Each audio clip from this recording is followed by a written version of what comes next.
Il faisait nuit. Le brouillard, tel un linceul glacé, enveloppait chaque recoin de notre petite ville endormie.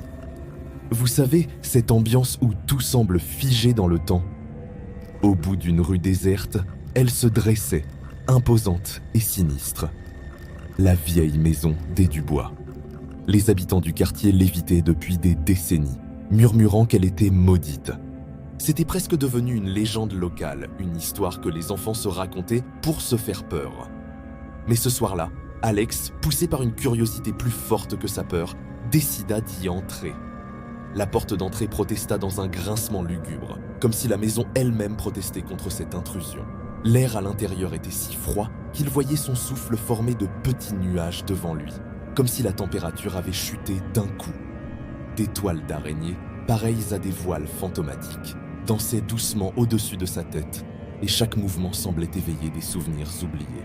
Le silence était assourdissant, presque palpable comme un poids sur ses épaules.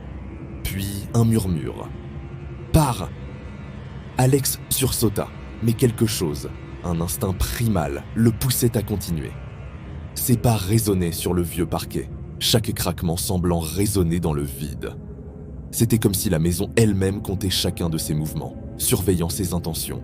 Les murs, couverts d'un papier peint défraîchi, semblaient se rapprocher à chaque pas, comme s'ils voulaient l'engloutir. Des ombres impossibles dansèrent dans les coins, alors qu'aucune lumière ne venait les créer. La chambre du fond l'appelait, mystérieuse et menaçante, comme une sirène attirant un marin vers sa perte. Le brouillard, étrangement, semblait maintenant émaner des murs eux-mêmes, comme si la maison respirait. C'est là qu'il le vit. Un miroir noir comme une nuit sans étoiles. Son reflet, ce n'était pas le sien. Une silhouette aux yeux rouges le fixait, un sourire mauvais étirant ses lèvres pâles.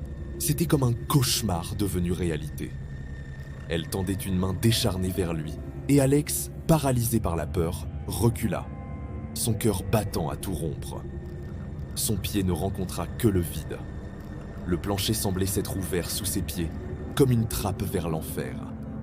Des voix, des centaines de voix hurlantes montaient des profondeurs, comme les âmes tourmentées d'un enfer oublié. Paniqué, Alex courut. Chaque porte qu'il ouvrait le menait à un nouveau couloir, identique au précédent, comme si la maison jouait avec lui. Les murs murmuraient son nom, encore et encore. « Alex, Alex, reste avec nous !» C'était terrifiant, presque hypnotique. Des pas le suivaient, toujours plus proches. Mais quand il se retournait, il n'y avait que le vide et le brouillard. Un souffle glacial caressa sa nuque, lui donnant des frissons.